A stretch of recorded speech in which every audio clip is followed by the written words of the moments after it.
What is going on, everybody? It's Franz, and we're here for UnScripted episode 68 for your Saturday, May 4th, 2019. What is going on, everybody? Hope you're all having a wonderful time. We have a lot to go into this week. We have Jon Moxley breaking the internet on Tuesday night, Wednesday morning, Brock Lesnar retiring, and much, much more. First off, of course, Raw, SmackDown, NXT, as we do every single week. First off, Monday Night Raw, we had the Revival getting buried on Monday Night Raw for what they did right before Raw, which apparently they were offered $500,000 a year for 5 years, and they turned it down. Why would they? Why would they sign that money? That's my question. Why would they? Look how they have been treated since they've been brought up to Monday Night Raw. These guys in NXT hailed as one of the best tag teams in all of sport, all of WWE. Jim Cornette, a guy who doesn't even follow the product that often, would watch Revival matches because he actually liked the Revival. He liked what they were about. He liked what they would do, and that's what you would get from him. But what does WWE do? You figure, oh, they don't want to. They want to set up their contracts. They don't want to be WWE superstars anymore. They're gonna wait till the end of the year. Wait till the contract comes out, and they would be like, okay, we're gonna get the best matches out of you. Since we have the Usos who just signed a new contract, you could have these two teams feud throughout the year, Revival being the tag team champions, the Usos winning, like, feuding with them for the tag team titles up until WrestleMania next year or whenever, and the Revival ends up jobbing out to the Usos. But no. As we know, the Revival, Scott and Dawson and Josh Wilder will reportedly offer top guy money to stay with WWE. Dawson and Wilder will reportedly offer new contracts where we run for 5 years worth $500,000 per year, according to Fightful. The report also confirmed by Dave Meltzer and F4W Online. Deals were not accepted, at least as of this week. Meltzer added that Raw may give us the reaction. And what did they do? We got a manscaping commercial, pretty much. You had Jimmy and Jay catch the Revival shaving shaving one. I think it was Scott Dawson shaving Dash Wilder's back. Absolutely freaking ridiculous. Jim Ross, who works with AEW, recently mentioned in an interview that WWE has signed an undercard performer who's not currently on TV to $500,000 to keep them from going elsewhere. There's no word yet on who the Revival will be sticking around with WWE, but it's reported that they requested the release back in January after being unhappy with how they were used. They ended up winning the tag team titles and getting a WrestleMania 35 pre-show appearance. After that, they then dropped the tag titles to Zack Ryder and Kurt Hawkins. Dawson and Wilder looked to be feuding with the Usos. It was noted that in the afternoon it did not look like that Revival had plans to accept the deal. They were not met. They were to meet with officials the afternoon Raw. On top of that, WWE decides to extend Dash Wilder's contract, which I'm surprised it's just Dash Wilder and not Scott Dawson. WWE's reportedly extended Dash Wilder's contract by 2 months thanks to an injury time occurred by Wilder, according to Body Slam. The Revival member will see his contract extended thanks to time missed in 2017 while recovering from a broken jaw. Wilder was recently in the news thanks to rumors the Revival have turned down contract extensions after the duo unhappy with how things were. I'm surprised it's just Dash Wilder. I mean, Scott Dawson too did suffer an injury. It was Dash Wilder who got injured first on the farewell tour. I believe it was on the farewell tour of NXT, because when you're in NXT and you come up to the main roster, you have a farewell tour for NXT, not on TV usually, but usually on the house, the Florida circuit. You'll be able to say goodbye to the NXT crowd. The Ricochet and Aleister Black just did that recently before WrestleMania, and I'm sure the War Raiders are doing that now, or have done it soon, to give their goodbyes to the NXT crowds that they would go and see it. But on the house show tour for Scott Dawson and Dash Wilder, the Revival, for 2017, they were going up against, I believe, Shinsuke Nakamura, and I can't remember who else. And Shinsuke Nakamura's knee again caused an injury as he hit a Kinshasa on Dash Wilder, and boom, broken jaw. He was out for a few months. The Revival disappeared for a few months. After for 2 months, they came back, and Scott Dawson ended up tearing his pec, I believe it was, or something, and they were gone again. So they really didn't get to do anything for 2017. 2017 was practically a wash for the Revival due to both members getting injured and being on the shelf. Why would I want to stay in WWE if I'm the Revival? Since those injuries have happened, 2018 came around. We get to the Raw 25 episode, and they get embarrassed by D-Generation X, Scott Hall, and the Balor Club, as it was known at the time, Gallows, Anderson, and Finn Balor. So exactly, why the hell would I want to be? Why would I want to stay in WWE? They haven't done anything since then.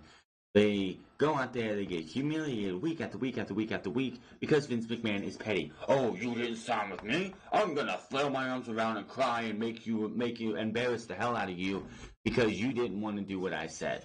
Fuck that. The way WWE is treating them now gives them even more reason not to sign a contract.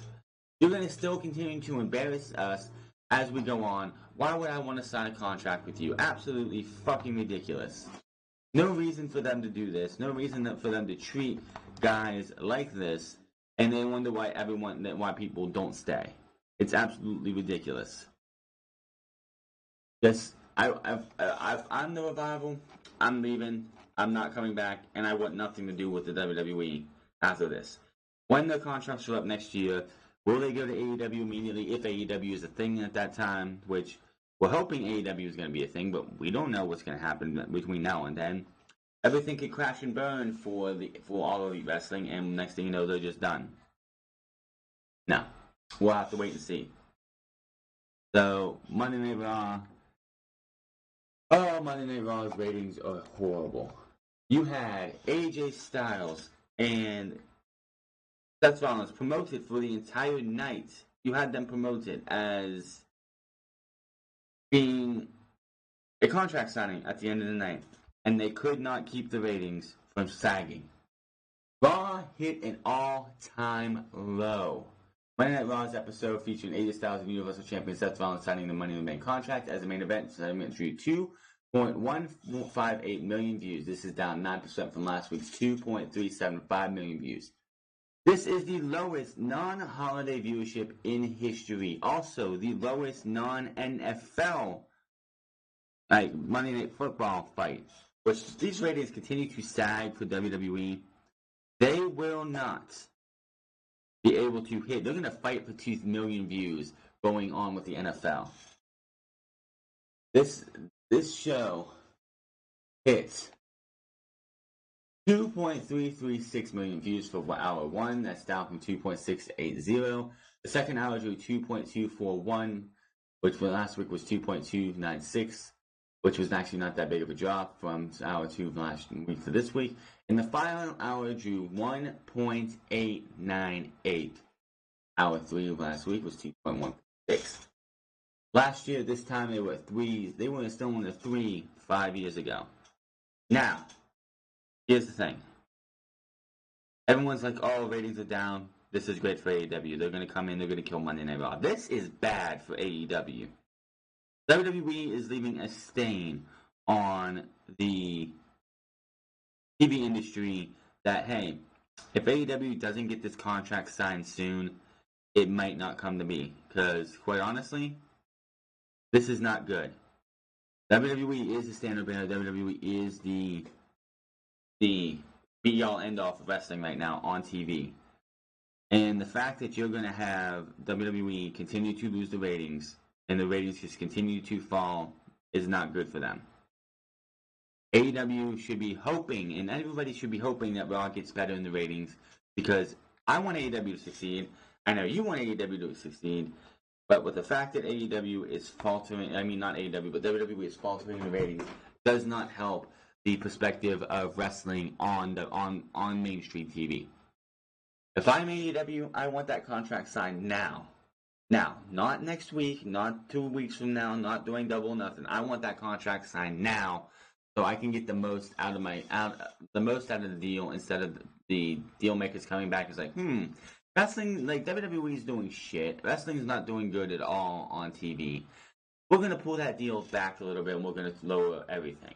That's not what I want to see if I'm AEW. We want healthy competition. We want to be able to see WWE and AEW when they get to TV have to be great. And the fact that WWE is falling back so bad. Yeah, like everyone's like, oh, wait till October, WWE is going to get all the money in the world. Who gives a shit? Them getting money does not help the product one bit. Them getting money just shows that they don't care. They can just they can just sit back in a chair, twiddle their thumbs, and that's it. Sit back, watch the company burn as the money just continues to flow in. It's not good. Them losing hours, them losing time, it continues to drop and drop and drop, and by the time NFL season comes around, it's going to be even worse. Anybody hoping for an AEW to become a viable place for other people to work, you should be hoping WWE would get a little bit better so the ratings can get better. Because if the ratings continue to drop, it's not good for WWE, and it's definitely not good for an upstart like AEW that would need those wrestling fans. Because some wrestling fans, yeah, they'll get burned out of WWE, they'll go watch a Ring of Honor, they'll go watch New Japan, but a lot of them are going to get burned out from WWE and then just stop watching altogether. And if I was anybody, I wouldn't want that. For sure. I would not want that. Moving on here, the Superstars participants for Monday Night Raw were confirmed by Alexa Bliss in 2 segments. At the beginning of the show, we had Ricochet, Braun Strowman, Drew McIntyre, and Baron Corbin. Not a problem there outside of Baron Corbin. I think we should have had Cesaro, maybe, and Samoa Joe, maybe because I guess Samoa Joe is going up against Rey Mysterio again, which apparently Braun Strowman versus Samoa Joe was dropped almost immediately. We'll get into later why that possibility is going to happen. But the women's is a little bit more bad. The women's Money in the Bank ladder match this year is absolutely horrendous. Outside of a Bayley and an Ember Moon from SmackDown Live, maybe a Naomi from Raw, everyone else in this match just does not need to be there. This has got to be the worst Money in the Bank ladder match for the women I have ever seen. And last year's was not that bad. And the year before that, which was just SmackDown, actually wasn't that bad either. But the fact that you have this going on, Speaking of the women's Money in the Bank ladder match, why is Dana Brooke in there? Well, that's an obvious one. Let's see what we have. Yeah, we do. Sasha Banks was set to compete in the upcoming Women's Money in the Bank ladder match, was pulled from the show due to ongoing issues with WWE. Banks was replaced in the match by Dana Brooke. Dana fucking Brooke. You couldn't give me a Ruby Riott. I would even take a Sarah Logan, but you gave me Dana Brooke over Sasha Banks, over a Ruby Riott and possibly a Sarah Logan who could go out there and show us what she can actually do. Give me a fucking break. This woman feels like she's fucking been taken to the robot factory and turned into a goddamn robot. She looks different, she sounds like she's a fucking robot, and it's absolutely disgusting. According to Wrestling Observer, the match on May 19th, WWE Money in the Bank will feature Brooke, Natalya, Alexa Bliss, Mandy Rose, Bayley, Carmella, and Ember Moon. Banks was originally earmarked for the match, but she was not agreed to return to work for the company after recently requesting a release. There's no word yet that the WWE will grant her release, but it doesn't look like it. The Observer noted that no talent will be granted the release if WWE feels they would be able to help All Elite Wrestling. WWE has continued to re-sign everyone with big offers if they have contracts coming up. Months before their contracts usually actually expire due to concerns over AEW. It was noted in late April that Banks was on a stalemate with WWE. She reportedly tried to quit the company during WrestleMania 35 weekend because she and Bayley were upset about being split up and over the decision to put the women's tag team titles on the Idiotics, as they believed they would be given a lengthy title run to make them mean something. Word within WWE was that Banks wanted to sit out the rest of her contract, and she still hasn't agreed to return to action as of this week. There is still no word yet on when the Banks would be eligible to leave the company, but Observer previously reported that the company could add time to Banks' contract for the time she spends not working, similar to the recent situation at Neville. Banks can end up being out of action for a significant amount of time if WWE adds time to her contract, which of course would be petty as fuck. WWE did not want Banks back in action. Did want Banks back in action involved in the storylines as the last word, but Banks wants a lot of things to be different with how she's booked. Banks was still scheduled for Money in the Bank when the news of her request release came out, but now she's no longer factored into that pay-per-view. Because what they were going to do is they were going to give her the Money in the Bank, women's Money in the Bank briefcase, and she was going to do what she does with everything else. She was going to lose it. Because in WWE's eyes, Sasha Banks is nothing but a loser. She is a loser. She's not big. She's not tall. She doesn't have big breasts. She doesn't have a huge ass, and she's not fucking blonde. So all she is to them is a fucking loser. It's fucking pathetic. She wants things different, and we spoke about this, I believe, last week. She wants WWE to actually change with the women, their perspective on women. Unfortunately, that's not going to fucking happen as long as Vince McMahon is in charge. As long as Vince McMahon is there, the women's evolution is going to be where it's at right now, where we're going backwards. 1 to 2 minute matches on TV because the idiotics are your tag team champions. We have talent like Bayley, like an Ember Moon, like a Sarah Logan, who was Crazy Mary Dobson on the independent scenes, and Ruby Riott, all being suppressed. Why? Because they're not big-breasted blondes. That is all there is to it. If you ain't got a triple D with blonde hair and a huge ass, WWE doesn't give a shit about you outside of NXT, and that's not going to change until Vince McMahon is dead and buried, because Vince McMahon is going to die in his office while he's working on Raw or SmackDown or pay-per-view. Honestly, and it's pathetic. WWE needs to just let the people who don't want to work there go. You have so much talent down in NXT that you're going to call up anyway. So why keep people on the books that don't want to be there? Somebody needs to tell me, why would you want to keep somebody there who does not want to be there? Let's see, anything else? Oh yeah, one more thing before we get to SmackDown Live. The fact that Lio Rush has had a lot of backstage heat supposedly lately. It feels like this has happened numerous times since Lio Rush made his main roster debut. Well, it's before his main roster debut. It's ever since he made that tweet about Emma not being ready for Asuka after she got released to Neil Dashwood. But the man of the hour has reportedly gone into quite a bit of heat backstage over the recent times. PW Insider has learned that Rush may well be sent back to NXT in the near future, and the part of the reason he's been having troubles backstage is because he didn't adhere to the etiquette during the European tour last year. For the avoidance of any doubt, here's what PW Insider reports. Rush was backstage at Raw this past Monday, but was not used. There's been a lot of talk within the company that he's going to be shifted back over to WWE NXT in the near future.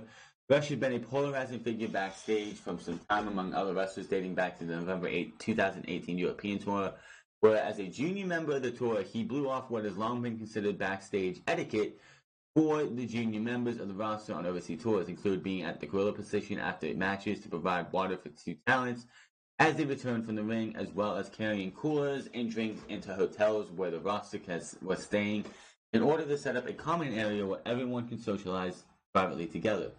Those sort of menial jobs are often done to show respect to the locker room and the business, and are usually passed on to the next junior member of the locker room when someone else is brought up to the main roster, given that this was his first European tour. Those responsibilities would have technically fallen on Rush's shoulders. With several veterans trying to explain to Rush that he was making a mistake, he blew them off the advice and complained to WWE management which didn't score him any points. Things calmed down in recent months, but there have been additional issues, including Rush allegedly bringing friends and relatives backstage without proper credentials. Other moments where he has blown off counsel of senior roster members. Rush has completely disappeared from Raw with zero explanation of the end of his on-screen relationship with Bobby Lashley. Now, first, Lio Rush has come out and said that none of this is all bullshit. It's hogwash. It's not real. It's not true. First off, I don't believe that 1 second. This dude has got to realize that you are he says, oh well, I don't want the perspective of a young black man to be out there like carrying somebody else's bags because it makes it look like I am being a slave to somebody. Fucking, that's so stupid, man. Of course, we do live in a sensitive time when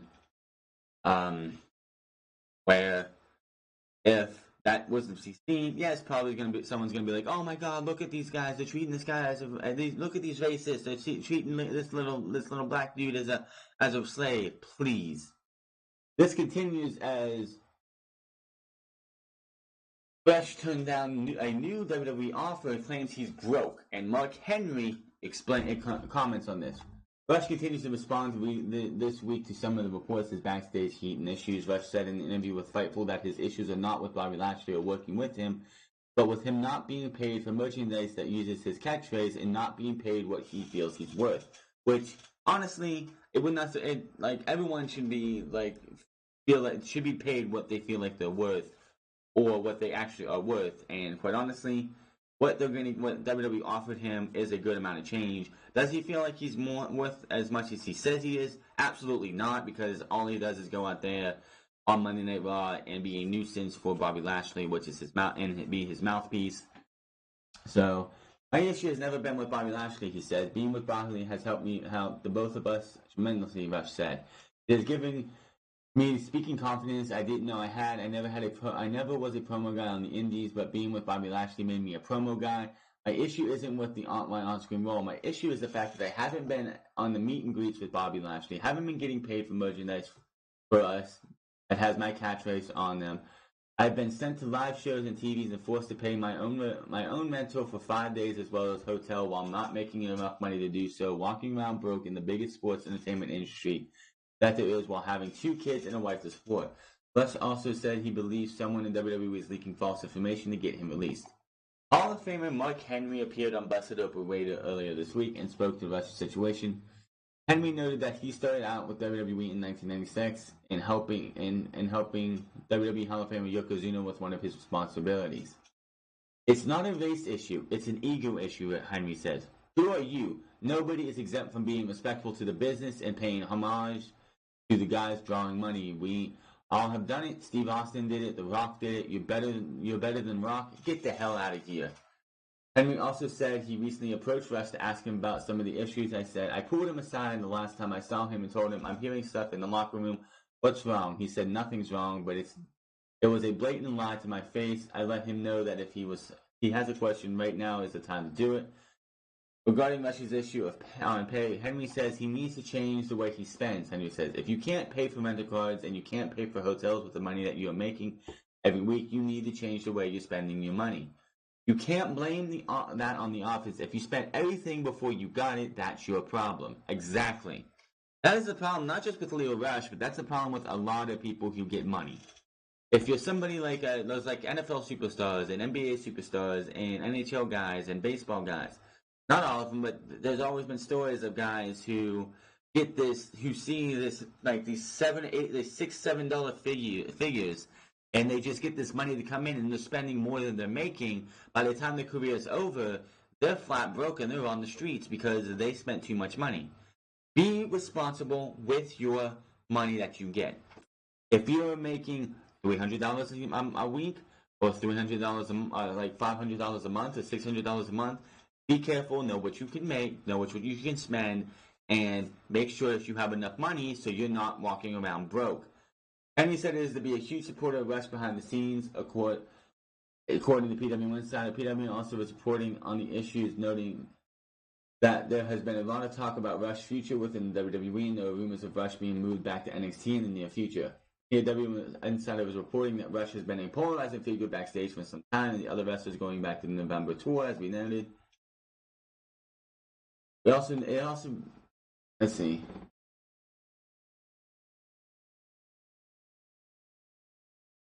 We have noted Rush has been off TV for a few weeks now due to the heat he has. Rush previously addressed the reports on Twitter after it was reported that he has heat due to how he makes it very clear that he should be on top guy on the Raw brand, and he's not shy about sharing those thoughts. PW Insider also continues this reports that there have been multiple complaints made that Rush bringing his wife backstage and allowing her to change clothes in the women's locker room, which is an absolute no-no. What the hell was he thinking? Dating back to the 2018 European tour, there's another incident where Rush brought a group of people backstage at a 2018 taping. The group allegedly was stopped for not having all proper credentials, and they loudly began yelling at a female member of the WWE security crew. which obviously didn't sit well with others backstage. A veteran talent, not Balor, reportedly tried to talk to Rush about the issue, but he was told by Rush that he works for Vince, not you. Absolutely disrespectful. WWE officials later approached the veteran talent as Rush complained about getting spoke to by the talent because he was not an executive in the company and was Rush's equal, not his boss. First off, Rush, you are not the equal to the veterans. The veterans are who they are. If they come talk to you, listen to what the fuck they say because they're trying to keep you from getting in trouble. Doesn't mean they're your fucking equal. You have not earned that stock yet. Until you actually put the time in and actually become their equal, sit there, shut the fuck up, and listen to what they have to say. Word on this made the rounds, and that led to Rush being removed from the locker room for a period of time after tour, and this was his issue because less of a regular occurrence backstage. That has changed in recent weeks. Despite the problems, Rush was reportedly recently offered a new 5-year contract, which said to be around the range of $300,000. Rush reportedly turned that offer down and asked for double the pay. His current contract expires in 2020 sometime. Regarding the rumors of sending Rush back to NXT, the idea would be to build him a new character and present him as something more than just a mouthpiece. Rush reportedly suggested at least once that he should release him so he can show them what he can accomplish outside of the company. There's no word yet on when Rush will return to WWE TV, but he has reportedly been pulled from upcoming European tours, and the decision made a week ago. Rush has been backstage with Raw but not used. Rush in WWE is becoming a major pain in the ass for WWE. He wants to be released so they can show them what he can accomplish. Yeah, that's not going to happen, Rush. And here's the thing, if they would go, okay, we'll release you so we can see what we can do, then everybody else who wants to be released would be like, wait, you release this piece of shit, but you're not going to release me? Why? So he can go out there to AEW and get paid? Like, first off, he's not worth $600,000. He's not. You had the Revival being offered $500,000 a year for 5 years, and you think you're better than them? What they've gone through, how good they are in the ring, and you think you're better than them? Sit your ass down, Leo. You're not that fucking good. You sit there and you run your mouth in the back. You think you're better than everyone else when you're not. Give me a goddamn break. Do your damn job. Be respectful to the business. If you're not respectful to the business, this is also the same guy who took a powerbomb off of a fucking ladder in a PWG event, I believe it was, and no-sold it. This guy has no respect for the business. Why anybody would want to listen to Leo Rush, why anyone would want to deal with Leo Rush is beyond me. This guy obviously is a pompous piece of shit who believes his own goddamn hype. Yes, I've seen what he can do in the ring. Yes, he could be good at what he does, but he's going to hurt his own cause. Leo Rush, big favor, dude. Shut the fuck up. Do your damn job. Be respectful to the people who came before you. And maybe someday you will earn that $600,000. But right now, you're not worth $600 million or $600,000 a year. Just not worth it. $300,000 is a little bit high too. Maybe $100,000 is what you're worth, but they want to give you $300,000. More power to them. You don't want that offer? Go fuck yourself. Go to the Indies. WWE will not miss you. Moving over to SmackDown Live, we had the build of Kofi Kingston and Kevin Owens. Now, SmackDown was the tale of two Kofis. When SmackDown Live started, I didn't like it. I didn't like why they had Kofi Kingston's best friend, best friends. Big E's out for a while. Xavier Woods got powerbombed onto the apron last week by Kevin Owens after Kevin Owens betrayed them. And I'm sitting here wondering, why is he coming out with let's play the pancakes, just doing his normal shtick a week after one of your best friends got fucking brutally hurt? Oh, let me just sit here and throw pancakes. Let me throw the pancakes. Fast forward to the end of the night, and you get the Kofi Kingston that should have been there at the beginning of the night. Serious, wants to just kick some ass. The Kofi Kingston we saw at the end of the night was the Kofi Kingston we should have saw at the beginning of the night. He came out to no music, charged the ring, fought with Kevin Owens, sent Kevin Owens packing, started yelling on things like, come on, bring the fight back, bring the fight. Where was that Kofi Kingston the entirety, since WrestleMania? I don't want to see my WWE champion just tossing pancakes, skipping around, thinking he's fucking a member of the peanut gallery or something. No. That was a much better version of Kofi Kingston at the end of the night. That Kofi Kingston we need to see this Tuesday. Not the Kofi Kingston that was at the beginning of the show where he was throwing pancakes around. I want the serious one, the one that actually wants to go out there and kick ass, take names, and go from there. SmackDown Live participants for Money in the Bank.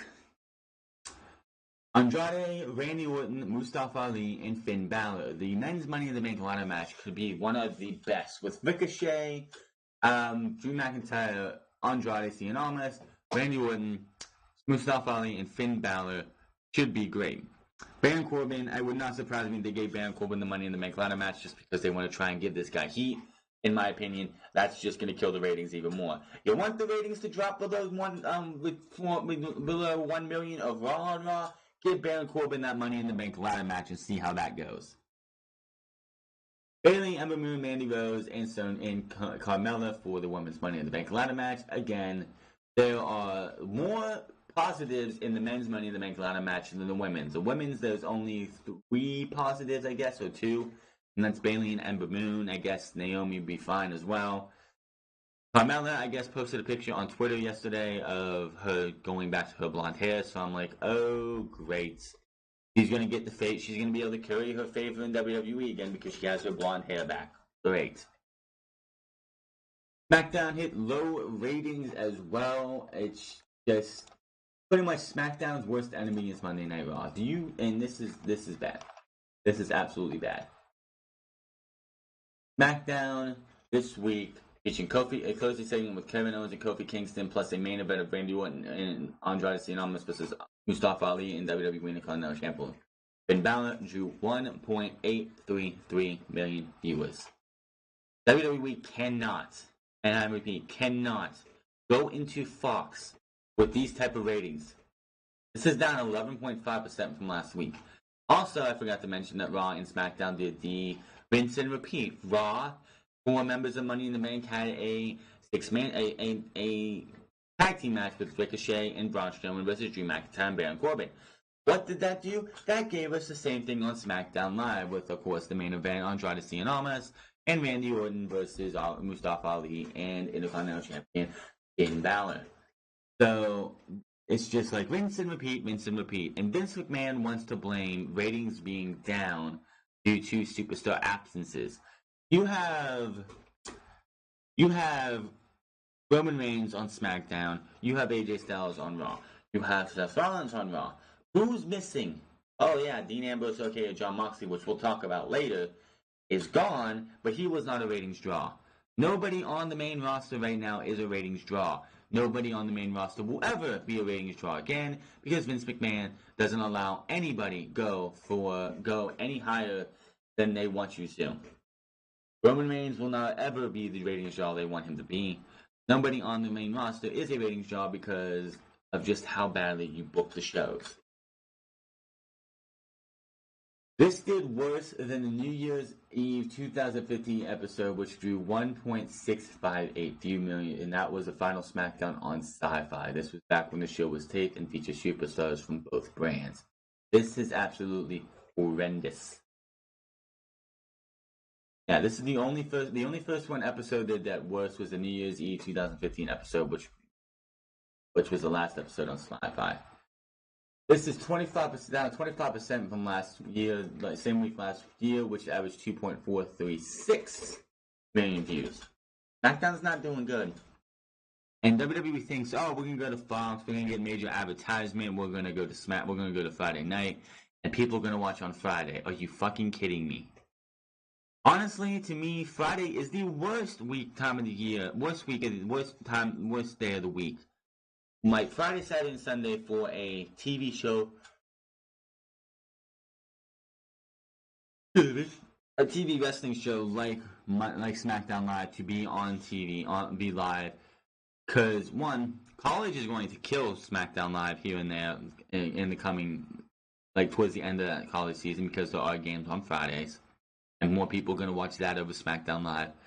I guarantee, outside of the first episode, which looks to have The Undertaker and John Cena on it, outside of that episode, I don't see SmackDown ever crossing the 2.5 million mark ever on Fox. And with the fact that they want to go to 3 hours on SmackDown on Friday nights, with the third hour being on FS1, I guarantee you that third hour will have almost no rating.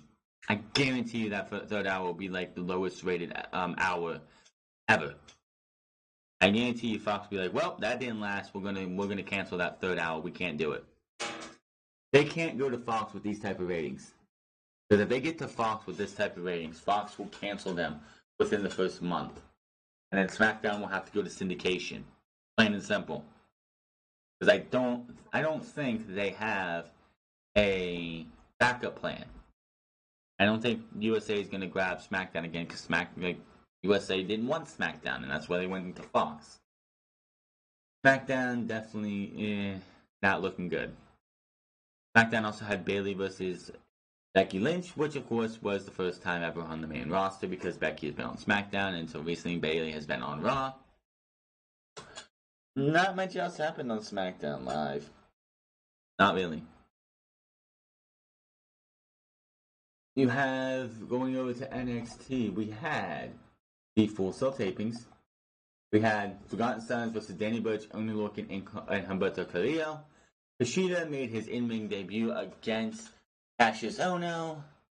And basically, the Undisputed Era showing cracks again as Adam Cole was making a joke when doing one of the promos.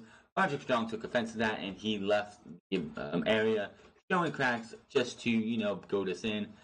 Also coming out of this week for NXT was the fact that they had their next set of tapings from Full Sail.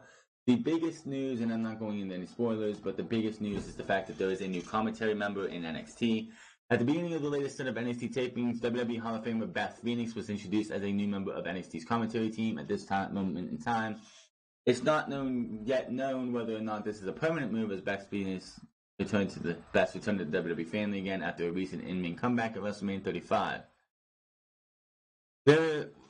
Percy Watson is still working with WWE, and he has been replaced by Beth Phoenix. There is no word yet on what he's going to be doing, but as of right now, he is no longer the third wheel of the commentary booth. Quite honestly, I think I kind of was like, man, I wish it would have been Beth Phoenix coming to Monday Night Raw to remove the stain of Renee Young on the commentary booth, because quite honestly, Renee Young is absolute shit. The next NXT TakeOver was finally announced. The next NXT TakeOver event has been announced for Saturday, June 1st. Catherine Kelly made the announcement in a video, as noted at the tapings in Full Sail. But no date or location was announced. We had potential matches for the event, as they would say. It was previously believed that the TakeOver would air on Saturday, June 8th from San Jose, California, but that event was pushed to a week due to WWE's return to Saudi Arabia on Friday, June 7th. WWE noted that Triple H will announce the full details on TakeOver the location this coming Monday on his social media pages. Stay tuned for updates. So there's that. Moving on to more from NXT, it appears another superstar, as well as Killian Dane, are being moved back to SmackDown. To NXT. Tyler Breeze has apparently moved back to the NXT brand, that while still listed under the Raw roster on the official WWE website. Breeze has worked nothing but NXT shows since WrestleMania 35. Going into WrestleMania, Breeze would often work WWE main event tapings and some non-televised events, but has not appeared on Raw this year. Breeze has worked several NXT live events since WrestleMania, picking up wins over Kona Reeves and Shane Thorne. The win over Thorne came at the past week's event in Melbourne, Florida. Breeze also teamed with North American champion the Velveteen Dream last month for a win over the Forgotten Sons, and they lost a singles match to Dream.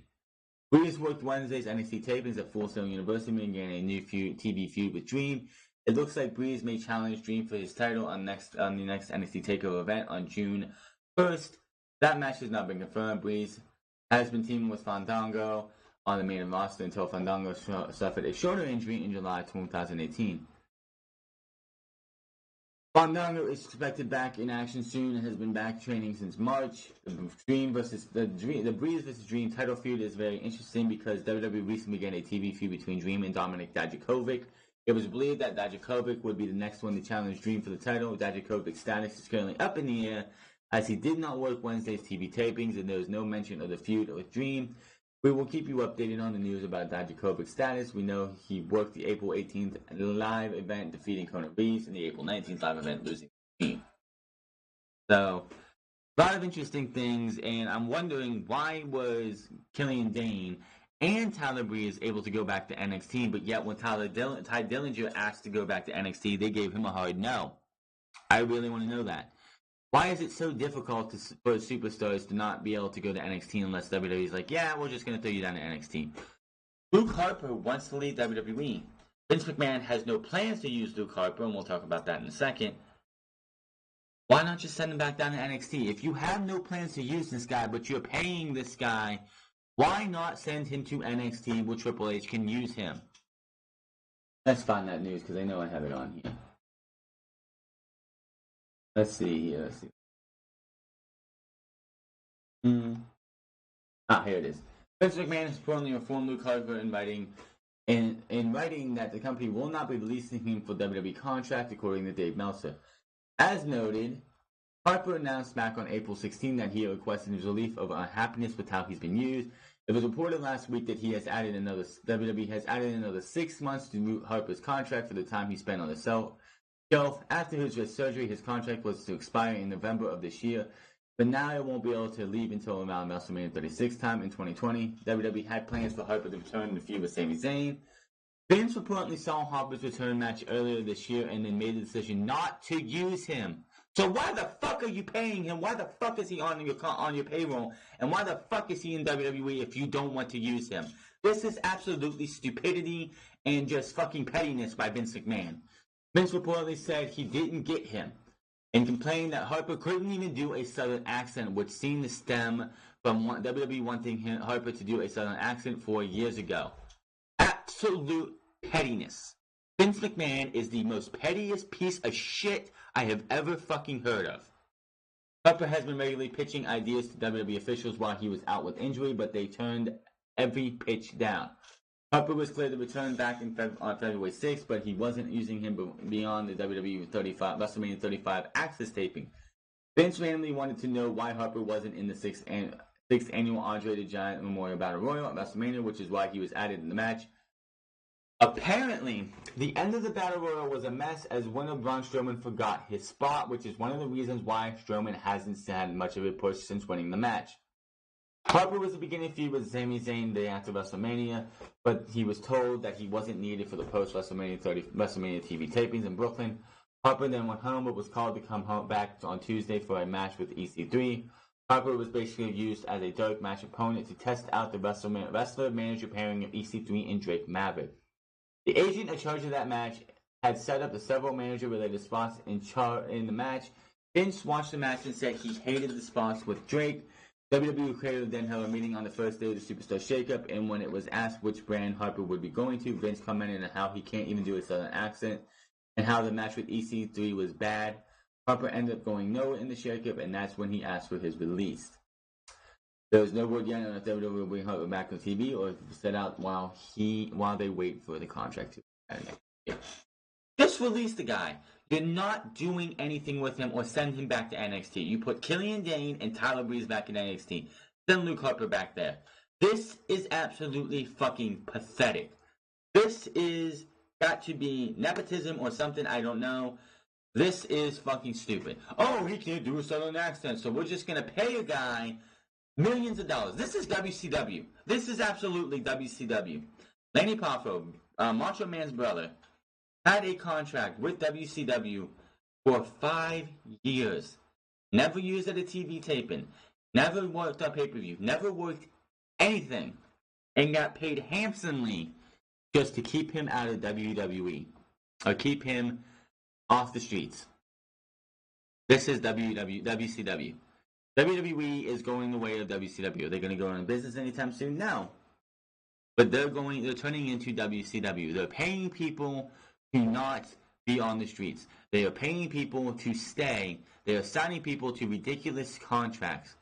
And, by the way, the money that WWE brings in, their superstars reap about 8% of that.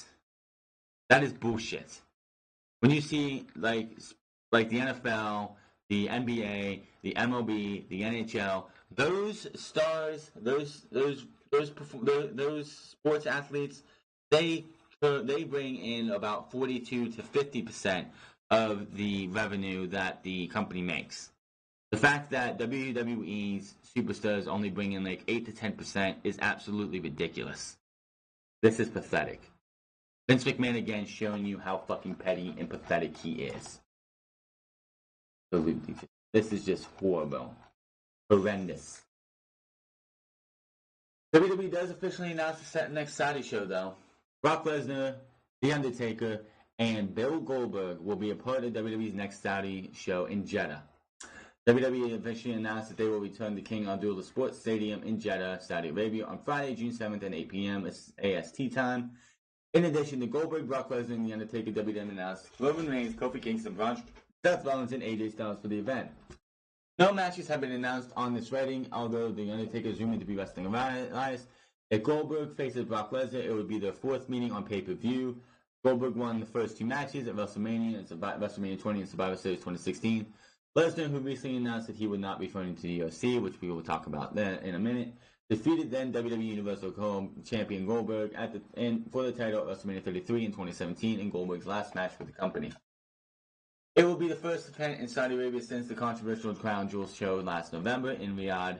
WWE held the event despite backlash over Saudi Arabia was believed to have ordered the murder of journalist Jamal Khashoggi. Why WWE brought Goldberg in, and honestly, I really don't care why they brought Goldberg in. Now, granted, 1997 or 1990, whenever that fucking match happened, Goldberg versus Hollywood Hogan for the World Championship for WCW was the first match I actually ever saw and was like, yeah, I want to watch wrestling. Wrestling's awesome. That was 1997. That was 22 fucking years ago, or 21 whatever years ago.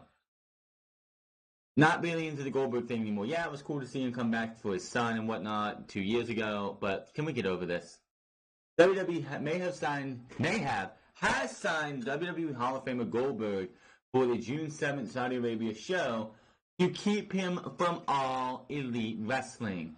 It was noted in the latest edition of Wrestling Observer Radio newsletter that WWE reportedly approached Goldberg for the show, figuring he was one star left that could potentially bring back lapsed fans if he were to work with AEW. The situation was compared to Vince McMahon without the benefit of hindsight, left the door open in the 90s for WCW to sign the names of likes of Hall of Famers Hulk Hogan, Randy Savage, and Roddy Piper. Yeah, but in the 90s, you didn't have the money that you had today, did you, Vince? You had to let those guys go because if you paid those guys as well, you probably would not be existing right now. WWE officials did have a concern that Goldberg would eventually sign with AEW, according to Dave Meltzer. There's no word yet on who Goldberg will face in Saudi Arabia, but a Lesnar versus Goldberg match has been rumored. Brock Lesnar and The Undertaker had been expected for Saudi Arabia, but Goldberg came out of the blue. Goldberg is believed to be making major money from the new contract with WWE. The Saudi show usually brings a big payday to the wrestlers, as high as 7 figures for some. But the fact that Goldberg rarely wrestles says a lot. There's no word yet if Goldberg's deal is just for the show or for a few more dates, but WWE could have a strong offer to Goldberg if they are serious about keeping him away from AEW. Wow. What? Just fucking pathetic garbage. Absolute pathetic garbage. Goldberg, honestly, and the only thing I could see him be if they would have brought him to AEW as a general manager for the TV show. He runs the show on TV while Cody and the Bucks run it from backstage. Absolutely just WWE. Oh, but AEW is just a TV company, the t-shirt company. They ain't no threat to WWE. Oh, really? Can you explain to me why Goldberg's going to be WWE on June 7th? Why Goldberg probably will be on WWE TV any other time? And by the way, to anybody who listens to Slice Wrestling, who said that Dean Ambrose or Jon Moxley's hype video, which we're going to talk about here in a minute, was helped by WWE, you are fucking stupid. Because they're also, I guess, reporting that Goldberg's going to win the WWE Championship and defend it on the first show for Fox in October. You are a fucking idiot. That's just like the sports entertainment guy on YouTube saying that Charlotte Flair is going to win the Intercontinental title, or that the Usos and Roman Reigns on SmackDown were going to form a heel faction. How did that work out for you, retards? Goddamn, people are fucking stupid. The near stupidity and people just making things up. Oh, I heard from my sources that this person's going to do this or this person's going to do that. Fuck off. Your sources are bullshit, and that's it. You're a bullshit artist, and that's all you're ever going to be. Stick to the facts. Don't listen to fucking retards from Slice Wrestling, the sports entertainment guy on YouTube. Just don't listen to them people. Listen to people who actually sit there and know what the fuck they're talking about. Goldberg going to WWE is clearly because apparently he and Tony Khan had a conversation. He followed AEW right out of the game. As soon as AEW was announced, he followed them, and it looked like maybe he would come in. Do I want to see Goldberg wrestle? No. The guy is 51 years old. There is no reason to see this guy wrestling one bit. It might be 52, actually. I'm not sure. It's like, there's no reason for this. I don't want to see Goldberg wrestle again. Brock Lesnar retiring from UFC. We're going to get into that immediately. But I don't want to see Goldberg wrestle. Goldberg versus Brock Lesnar again? Please, no. It's on the Saudi show. If it's the only time we see Goldberg, I'm not going to watch the Saudi show just because it's a glorified house show. It's a glorified house show, and everyone wonders why did WWE put this why did they go from May to June? WWE had nothing to do with it. WWE is practically Saudi Arabia's bitch in this entire thing. They are Saudi Arabia's bitch. They're going to go out there, and when Saudi Arabia's like, yeah, come here. You're going to come here on May. Oh, we changed our mind. We're going to go to June. Saudi Arabia could be like, you know what? We can't do June 8th anymore, so we're going to go to July 24th. We're going to go to July 24th. That's when he wants you to come. WWE has to drop their pants and take it and be like, yes, we'll come. We'll come when you want us to. We'll come when you want us to. Yeah, that's WWE. Why you would take this type of money to become Saudi Arabia's bitch is beyond me. Vince McMahon and WWE just shows that they don't care because this fucks with everything. And now we have stomping grounds at the end of the month. You had to move a takeover from San Jose, California, which would have been awesome, to probably what I'm hearing is Connecticut. Ugh, it's terrible. WWE, this 10-year deal can't go all the way to 10 years. It just can't. Brock Lesnar retires from UFC. Brock Lesnar has decided not to return to MMA. According to ESPN, the Beast is now retired from the sport. UFC President Dana White said that Lesnar has informed the company that he is not planning on fighting in the Octagon again. Lesnar had been rumored for a summer 2019 fight against UFC heavyweight Daniel Cormier. The fight will not happen, as Lesnar told White last week. He is retired from the sport. Lesnar told me he's done. He's retired, White told ESPN. We're going to move in another direction with Cormier. White now plans to book a rematch between Cormier and former champion Stipe Miocic. Lesnar's last fight came in UFC 2000, July 2016, a win against Mark Hunt. That was a return due to a failed test from Lesnar. He had put himself back in the USADA drug testing pool last July, which made him eligible to fight again in the UFC this past January. Lesnar lost the Universal Championship to Seth Rollins at WrestleMania 35 earlier this month and is not currently scheduled for any WWE events. He has been rumored for the next event in Saudi Arabia. He is on Saudi Arabia now. Lesnar's retirement forced UFC plans, with the news of Brock Lesnar remaining in WWE and not returning to the UFC. The promotion is targeting to have Daniel Cormier fight his heavyweight title against former champion Stipe Miocic this summer. According to the multiple sources, Cormier versus Miocic is being targeted for the August 17th pay-per-view event planned in Anaheim, California. Cormier claimed that the heavyweight belt last year was a knockout over Miocic, ending his run atop the division. It was reported on Tuesday that Lesnar will retire from the MMA instead of attempting another comeback after 3 years away. His last fight, of course, happened. Cormier, also a former UFC light heavyweight champion, defended his title in November, the second round submission over Derek Lewis. He has stated the plans to retire from active competition before this year is over. Miocic, who defended the title 3 times after defeating Fabricio Werdum, has not fought since the loss. Well, there you go. There you go. That is for Brock Lesnar. Brock Lesnar doesn't want to go to UFC. He's probably like, you know what? I want to take the drugs again. I want to be able to, because ever since the USADA pool thing, he does look a lot lighter. He does look a lot smaller. And probably Brock Lesnar doesn't want to look like that. Maybe he wants to bulk up, and he can't do that. There's also rumors that Brock Lesnar has told Vince McMahon that he's done after WrestleMania 36. Good. Goodbye. Matt Riddle is teasing that he is going to see Brock Lesnar at WrestleMania 36. I honestly think that would be awesome, but do I see it happening? No. Do I see WWE allowing Matt Riddle to retire Brock Lesnar. No, I don't. Killian Dane is heading back to NXT from the main roster. Dane's roster move came as soon as the NXT tapings, which honestly I don't think he was there. Dave Meltzer noted on F4W Online that Dane is headed back to the black and yellow brand. Well, after what happened to Sanity in the 2019 Superstar Shakeup, as noted, Sanity leader Eric Young, who has not been seen on Raw since the Superstar Shakeup, catering. He's just going to be in catering for the rest of his WWE career. With no mention of Sanity, Alexander Wolf made his return to his debut in NXT UK and will be making his new home there. Dane is headed back to NXT, to the main NXT brand for SmackDown. WWE has not officially announced the brand for Nikki Cross, who is married to Dane. Meltzer noted that WWE has confirmed that she will be on Raw. There's no word yet on when Cross will make her return to WWE storylines. So, if she's going to be on Raw, we had the Women's Money in the Bank ladder match announced. And when you went to make a replacement for Sasha Banks, you had Nikki Cross, Ruby Riott, and Sarah Logan. No, we don't need those three. No, we're going to go with Dana Brooke. You could have made the Women's Money in the Bank ladder match just a little bit better by picking Nikki Cross or Ruby Riott or even Sarah Logan. I'm sorry. Dana Brooke is trash. Nikki Cross and Ruby Riott, take out Alexa Bliss and Dana Brooke and put those two in.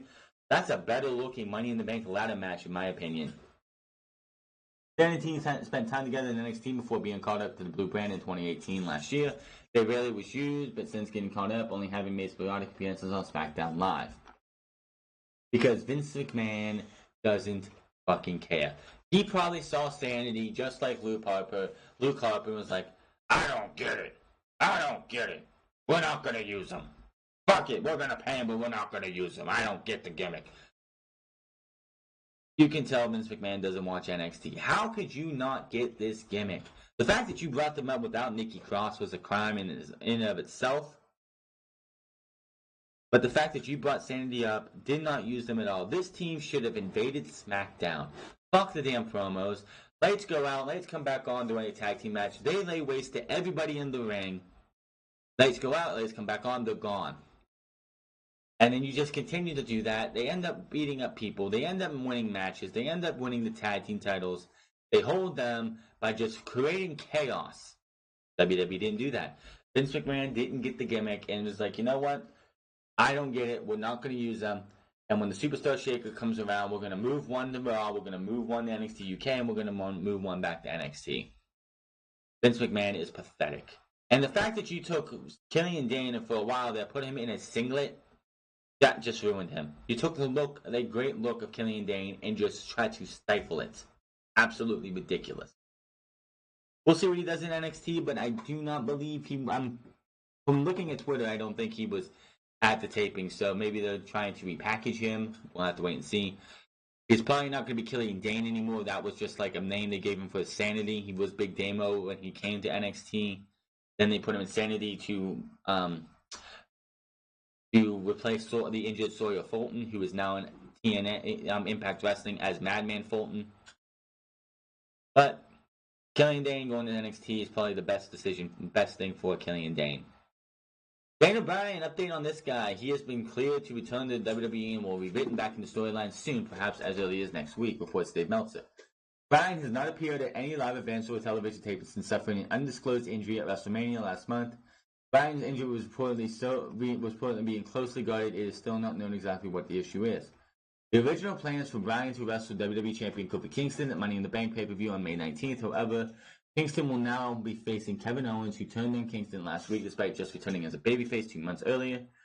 The decision was made to turn Owens after Bryan was injured. It was noted in the Observer if Bryan was cleared a couple weeks ago, Owens would not have turned. WWE does have Bryan advertised for the next SmackDown Live event, which is on Monday in Corbin Arena in Corbin, Kentucky, as well as in Tuesday SmackDown taping in Louisville. The updates advertising this event is also featured Bryan versus Kingston. Honestly, in my opinion, Daniel Bryan being injured, I'm not going to say it was a good thing, but it's a blessing in disguise because Daniel Bryan gets to be taken away for a bit, and we don't have to see Daniel Bryan versus Kofi Kingston again and again and again and again like WWE would love to do. WWE loves to do that where it's again and again and again and again and again. Look at Finn Balor. Look at Shinsuke Nakamura versus AJ Styles. Look at AJ Styles versus Samoa Joe. The AJ Styles title reign from WrestleMania, hell, even before that, from January of 2018 to when he lost it, it was Kevin Owens and Sami Zayn, and a bunch of other guys. It was Shinsuke Nakamura, Rusev, Samoa Joe, Daniel Bryan, Samoa Joe, Daniel Bryan. And then he lost it to that one. Not a really big title reign, even though you had so many other people that AJ Styles could have wrestled, but they didn't let him. And what is with them keeping this disclosed? Why is it that, like, Liv Morgan breaks her toe? We find out she breaks her toe. Liv Morgan had a concussion 7 months ago due to the carelessness of Brie Bella. And WWE let us know immediately. Why is they so secretive with Daniel Bryan? Why? And the biggest thing that's going to be interesting is how are they going to book Daniel Bryan with their big dog on SmackDown Live now? That's my question.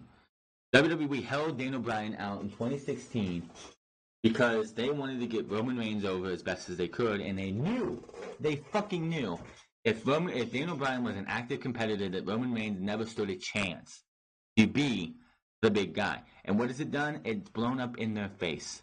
Daniel Bryan should have been the guy for them. I'm not the only one who says this, but I fully believe that Daniel Bryan was not as injured as they say he was.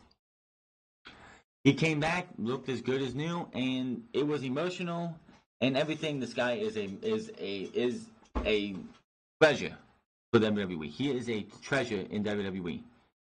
And the fact that they kept him out of the ring for practically a month, it's going to be a month by the time SmackDown Live runs around, is just telling that they probably wanted to hold him back because the Superstar Shakeup was coming up and they wanted to give Roman Reigns a chance to do something. It would not surprise me if they try to do Roman Reigns versus Daniel Bryan because Daniel Bryan's a heel now. And Daniel Bryan's a heel. They're going to cheer Roman Reigns. Ladies and gentlemen, again, I'm going to say this again. It's okay to boo Roman. It's absolutely 100% okay to boo Roman. Booing Roman is fine. We'll have to wait and see what happens. Daniel Bryan coming back is great. It's great that it wasn't any, like, apparently there was no head problems. It was just back and spinal issues, but whatever it was, we need more clarity because everyone cares about this guy and what his well-being is. The fact that he hasn't talked, the fact that we haven't heard anything, it just sucks, and I hope we know exactly what it was soon. Oh boy, this one's going to be interesting as we move on here. Jon Moxley, Dean Ambrose is done. He stepped into a fire and was just burned up and blown up and molded to ash. But from those ashes came Jon Moxley. He tweeted out a promo on his verified Twitter account that showed him apparently breaking out of a prison, which appears to be a reference to WWE's departure. And a lot of things happened in this account. First off, this account is his Dean Ambrose account from 2012. If you look at the date, back in 2012, WWE pretty much put a mandatory mandate out there that if you work for WWE, you have to have a Twitter account. Dean Ambrose wasn't forced to make a Twitter account. He never used it, but he had a Twitter account. And everyone's like, WWE swerved us. WWE follows his Twitter account. Look at the date, because when you look at anyone's Twitter account, on the side, on the corner below the picture, it shows how long they've been active. His says 2012.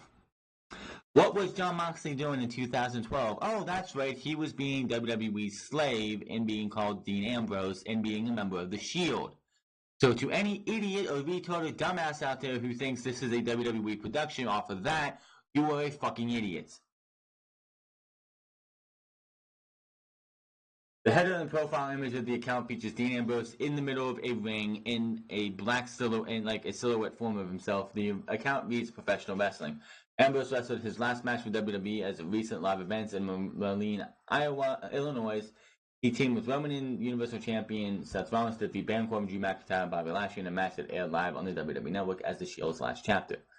There's no word yet on when Moxley will end up. Stay tuned for the updates. speculations are coming in for Jon Moxley.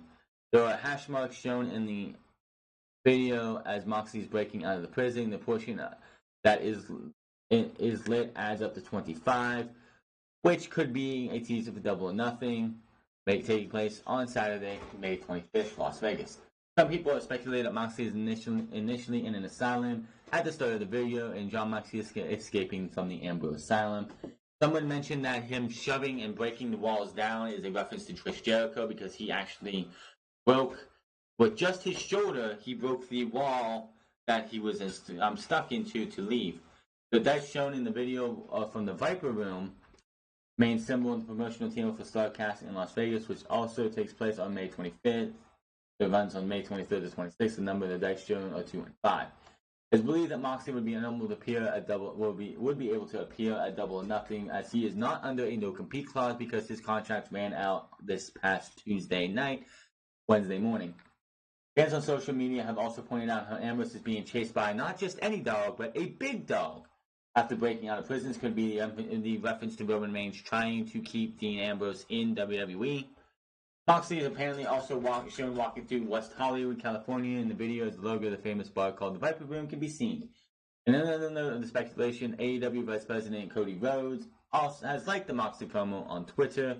The account that the promo has tweeted from Jon Moxley is the original @Dean Ambrose account that Ambrose had been using, but had changed the handle, which is why the official WWE Twitter account is currently following and still is to this day. It'll be interesting to see when they stop following him. The account was created on March 2012, but this is the first tweet that has been from the account in many years. More on Jon Moxley as we continue this. Dean Ambrose, also known as Jon Moxley, will be returning to the Indies sometime in June, according to the Wrestling Observer newsletter. Ambrose released his first post promo, as we noted, this week, just minutes after his contract officially expired, making him a free agent. Ambrose reportedly has bookings lined up with a number of different promotions, and those will be announced soon. There's no word yet on how much Moxley will be making on the Indies, but it should be very lucrative for him, as the Observer noted. He will be able to command several $1,000s per match, do meet and greets, or for more, if he wants to. And he have almost complete control over everything while working as much as little as he wants. Moxley is now free to work for whoever he wants, as there is not a non-compete clause. It's believed that Moxley wants a deal where he's complete control of his character and what he's able to do. There's obviously speculation on possibilities with All Elite Wrestling or New Japan Pro Wrestling, but there's no word yet on if he will take in either of those promotions. The Observer speculated that WWE gave Ambrose a strong send-off because they believed he would be back at some point, which they might not do if they thought he was going to AEW or New Japan.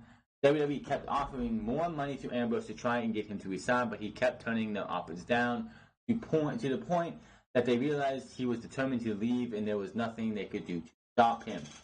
Ambrose, of course, as we know, wrestled his last match and defeated the three-man Bland. Anybody, I'm just going to say this again, anybody who thinks that Jon Moxley and that entire promo, that high quality, the blood, the guns, the police officers, all that jail, WWE had anything to do with that, you are a fucking retard. I'm just going to say that right now. You are a fucking retard, and you need to stop watching wrestling. You need to stop acting like you know what the fuck you're talking about.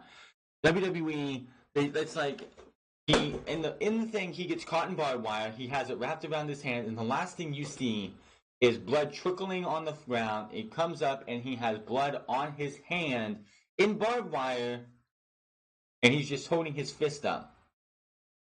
WWE is PG. If it came out that WWE was doing this, the sponsors would have a field day pitching them out, being like, why the hell would you do this? Why the hell would you let somebody show guns and police officers and blood without graying it out? This is not WWE. Anybody's like, oh, WWE helped him. WWE, he'll be back in 6 months. Fuck off, you stupid. He's not going back to WWE. Now, I'm not going to say that Dean Ambrose won't show up in WWE in about 3 or 4 years or so, but he's not going to WWE anytime soon. Why the fuck would you go back to WWE? And Bully Ray has also chimed in saying that, yeah, WWE has put so much stock, so much time, so much effort into Dean Ambrose. The guy has been on the main event level in WWE for years. Why the fuck would they go out and repackage him as something they don't own? They don't own Jon Moxley. Jonathan Good owns Jon Moxley. They're not going to go out there, oh, but AJ Styles and Samoa Joe use their names. That's a totally different story. WWE, for 5 years, has built up Dean Ambrose. They have put so much stock, time, effort, money, advertisement, merchandise, everything into Dean Ambrose.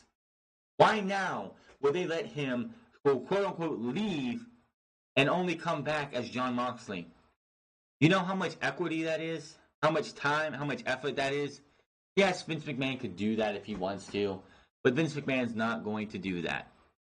Anybody who thinks otherwise, you are a fucking moron, you're a dumbass, you are a retard, whatever you want to say, you are just stupid.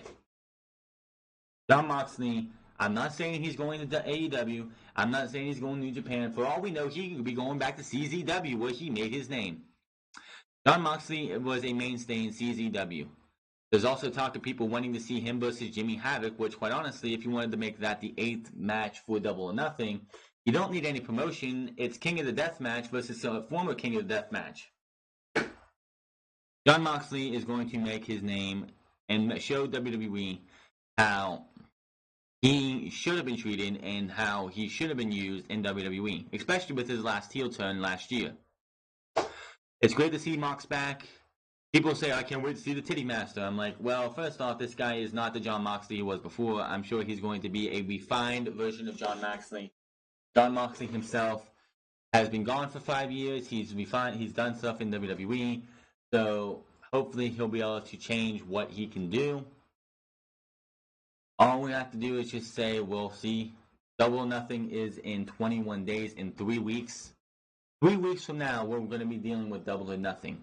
3 weeks from now, we're probably going to skip an unscripted, maybe not. We'll have to wait and see. But 3 weeks from now, Double or Nothing will happen. Will we see Jon Moxley on a road to Double or Nothing or a BTE, being the Elite? We'll have to wait and see. Into the AEW section over here, we are going to talk a little bit about CM Punk. As CM Punk, everyone's wondering, oh, is CM Punk going to be at Double or Nothing? Well, apparently that is not going to even be possible, as he is booked for an MMA show the night of Double or Nothing. There's a lot of fan speculation on CM Punk possibly debuting for AEW at the Double or Nothing event on Saturday, May 25th, but Punk will be busy that night calling fights for the Cage Fury Fighting Championship. The CFFC website has confirmed that Punk will be back at the commentary table on May 25th for the CFFC 75 event in Coachella, California from the Spotlight 29 Casino. Punk will call the action with John Morgan the night of UFC on UFC Fight Pass. Bell time for CFFC 75 is 6 p.m. local time. The MGM Grand Garden Arena lists a 4 p.m. start time for AEW Double or Nothing, which would include the pre-show. Punk can potentially make the trip from Coachella, California to Las Vegas, Nevada, but it would be a very close call and hard to pull off. There are less than 300 miles in between Coachella and Las Vegas, and you can make the drive in about 4.5 hours with a shorter flight. The FC announced back in November that Punk has signed with them to be a color commentator for the events that air on the UFC Fight Pass. He made his debut this Friday at the Friday, December 14th event with play-by-play man Mike Gill. So anybody who expects him to be at Double or Nothing, that kind of squashes that. Does not mean that he could not be in AEW eventually, which I don't know if he's ever going to be in AEW. Apparently, WWE is secretly trying to sign CM Punk, but I don't see him going back to WWE anytime soon. Vince McMahon's got to realize something here. Cash is not the problem. WWE, as we've read in a couple of these, has been offering big money deals to all of their superstars, all their talent, to keep them on the books. Vince, just put your head to the thing for a second. Cash is not the problem. It's not the cash. It's creative freedom. People want to be able to tell what they want to do. They don't want to listen to your writers. Your creative writers suck as it is. Nobody wants to do that. Everyone wants to be able to have their voice heard. And the fact that you're stifling everybody wants people to leave. Yeah, there's a guy like John Cena or Roman Reigns who are manufactured and are used to being told what they want to do.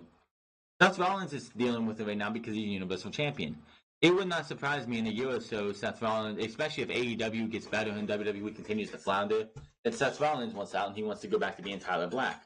Would not surprise me. AJ Styles, Samoa Joe, same thing. WWE is not the be-all end-all anymore, and they need to realize that. Lucha Bros, as we continue on here, are going to be exclusive to AEW in the United States soon. Dave Meltzer, the Wrestling Observer, reported via the latest episode of Wrestling Observer Radio with Garrett Gonzalez that he's hearing the Lucha Bros are soon to be exclusive to AEW in the United States. According to Meltzer, Ray Phoenix and Pentagon Jr. are tying up their loose ends storyline-wise with other U.S.-based promotions, and that's because they are apparently going to AEW full-time. Meltzer has previously heard that the same could be said for the two with AAA in Mexico. The full quota from Wrestling Observer is none of this is done, but everything I'm kind of hearing is that Phoenix and Pentagon are going to be exclusive to the United States and to AEW. I know the deal that AEW and Triple H were trying to make with Phoenix and Pentagon was to get them under contract where they would only work for AEW in Mexico and they would only work for AAA in Mexico and AEW, so that they could get them out of the Crash, Lucha Libre, and out of CMLL. It would be also mean Impact and also MLW. I know that MLW was under the idea that they were finishing them up, so this would look like it may be a thing. They're finishing up their time at Impact. The Lucha Bros just had a barn burner match in which they dropped the Impact Tag Team titles to LAX this past Sunday at Impact's Rebellion. In addition, Pentagon and Phoenix also are set to challenge the Young Bucks for the AAA Tag Team titles at Double or Nothing on May 25th when the company debuts its first headline event in Las Vegas. So, this is not a surprise. I'm sure some minor indie dates, people who aren't going to be a threat to AEW at all, I'm sure the Lucha Bros can work here and there if they want to. That's just Mexico and the United States. I'm sure if the Lucha Bros want to go to like a Defiant Wrestling or any other of these things in Europe or Africa or somewhere like that, they can. But this is not a surprise. Why would you want to see the Lucha Bros on Impact Wrestling? Or still a thing for now, but they're not going to be at the May 25th. So again, not a surprise here. Cody estimates the percentage of WWE stars to AEW. We care less. We're less than 1 month away from AEW's first official event, Double or Nothing. The startup promotion is going through its growth phase, and that means adding new talent to the roster. Cody joined Jim Ross on the Ross Report to talk about new guys and girls who will fill out the roster. I know from a talent number we are nearly 40 talent under a certain type of contract with us, so there is more talent than a lot of people know because, slow and steady on our road to Double or Nothing on May 25th. So Cody, we don't want to just put a splash page down on everybody. We want you to slowly learn about them. That is the biggest thing for me. The Road to Double or Nothing series that I put on the Nightmare Family YouTube channel, where I actually heard this before. I'm actually seeing this on YouTube. Someone posted this. That I put on the Nightmare Family YouTube channel, where we also announced your rival, Jim Ross, and even those that know you so well for so many years, I still wanted to treat it like it's everyone's first thing and to tell me who this is, which is especially helpful to the guys with these younger guys. While Cody is no Vince McMahon in terms of being fascinated with wrestlers' physiques, he did reveal that those in charge at AEW went on a hoss hunt. They are looking for wrestlers 6'2" and above who can turn heads with their looks and also perform in the ring. We went on this big hoss hunt, he says, and we want to find some big boys, stated Cody. You can't replace that if that makes any sense. If you see one of those guys or girls that walk by an airport that makes you turn your head, that is still a part of wrestling. That's going to be going to the circus scene, and you look at them and say, "Damn, what do you do?" I believe that is going to help us when we have a young light heavyweight roster, but to add that buffet to bigger, I want it all. Even though many of Cody's friends, such as the Young Bucks and Kenny Omega, hold executive positions, that doesn't mean all of his friends are going to be just given jobs. He talked about having to say no to many of his friends who come knocking on his door. Yes, it's a lot. He says WWE at the moment, I would say 5% of the current makeup, and that may increase. But right now, there are a lot of faces you have never seen, and a lot of those people you will be sad once you do see them. If they can play, they are going to play. But right now, the recruitment was more about I use the term tier one. It was more about freshness, if those guys make sense. I want to build a new class of guys. I have been there before when nobody has my back, nobody is my ally. I don't want to get into sour grapes over it, but I know that it is one of the things that I look forward to most. We really get into the schedule is the fact that the fresh faces, like take Darby Allin for example, who was just announced. I don't want them to feel like they were just set up and that was it. I want them to feel that they were set up to win and set up to succeed, and they went out there and hit it out of the park. So yeah, exactly. Now, 5% is very modest right now. AEW does not really need a WWE man or woman. WWE superstars, like, yeah, Jim Ross, maybe Jon Moxley, maybe a Mercedes when she gets done with WWE, Sasha Banks. You need some names. You can't just go into a new promotion. You cannot go into a new promotion and be like, yeah, here's a new promotion, but here's a bunch of guys you never heard of. Chris Jericho, and maybe a Jon Moxley, and possibly and Jim Ross. Jim Ross's voice is going to get people to come in. Hey, Jim Ross is calling. I hear Jim Ross's voice. I'm changing the channel. What is this Tuesday Night Dynamite, which I guess is not the name anymore. But I turn this on. Ooh, that's Jim Ross's voice. What's going on here? And you watch it, and you stay. You come, and I'm going to use this thing. This is what everyone should abide by. You come for the names that you know, but you stay for the names you don't know. That is true. You come to see the Chris Jerichos, the Kenny Omegos, the Young Bucks, and the Cody Rhodes, possibly the Jon Moxley if he's there, and you come to hear Jim Ross. You stay to see the Darby Allins, the Jungle Boys, the Sunny Kisses, the Bea Priestleys, even though I know who she is, the Alleys if you don't know who she is, and so on and so forth. Just to keep that going. WWE, like, they don't want to be a TNA, they don't want to be a WCW, where all TNA was like, oh, look, WWE just dropped off, just fired 7 guys. Let's hire those 7 guys and push them to the moon instead of building up our own stock. That was one of the biggest things that hurt TNA at the time when they first started out, was that they wanted to be the WWE light. They wanted to promote WWE stars as their own stars, and it hurt them in the end. AEW doesn't want to do that. AEW is doing the right thing. Double or Nothing is coming up very, very soon, and I am really excited. I'm hoping we see another road to Double or Nothing. But I do have to say, the promo that Cody Rhodes put into that last episode of Double or Nothing, talking about how this is not brother versus brother, this is generation versus generation. He is here to kill the Attitude Era, not Dustin himself. He's here. He called Triple H a pisshat bodybuilder. He's pretty much just everything that he said in that promo is true. The fact that they said that the Attitude Era guys set the bar so high, or set the speed limit, they paved the roads, but they set the speed limit to 35 because they're afraid of anybody hitting, like passing them by. Like they built the roads that they work on, that they paved. They paved the roads for everybody, but they put it at the speed at 35 because they don't want you passing them by. And honestly, I'm just gonna say it now, and you can believe me if you want. The Attitude Era is 110% overrated. Absolutely overrated. Yes, you had the Stone Cold, you had the Rocks, it had the best characters of all time, but the in-ring storytelling was garbage. It was just if you had half of that shit, and everyone's like, we need to go back to the Attitude Era. There's fans like, we need to go back to TV14. We need to go back to what the Attitude Era did.